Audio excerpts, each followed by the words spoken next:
সকলোকে মোৰ ফালৰ পৰা নমস্কাৰ। আশা কৰিছোঁ আপোনালোক সকলোৰে ভালেই। আজি দিনৰ ভাগত কিনো বনাওঁ চাওঁ আহকচোন। শুকান মিছা মাছ ৰঙালাওৰ সৈতে বনাব লৈছোঁ। তাৰ বাবে মই লৈ লৈছোঁ পিঁয়াজ, আদা, নহৰু, জলকীয়া পেষ্ট, নিমখ আৰু হালধি।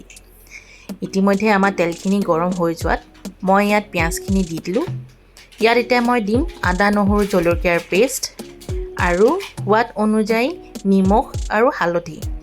এই গোটেই মিশ্ৰণখিনি মই ভালদৰে তেলত মিক্স হোৱাকৈ ভাজি ল'ম। এতিয়া মই ইয়াত দিব লৈছোঁ আমাৰ শুকান মাছখিনি। মাছখিনি মই গৰম পানীত 10 মিনিটমান তিয়াই ৰাখিছিলোঁ যাতে ভালদৰে কোমল হয়।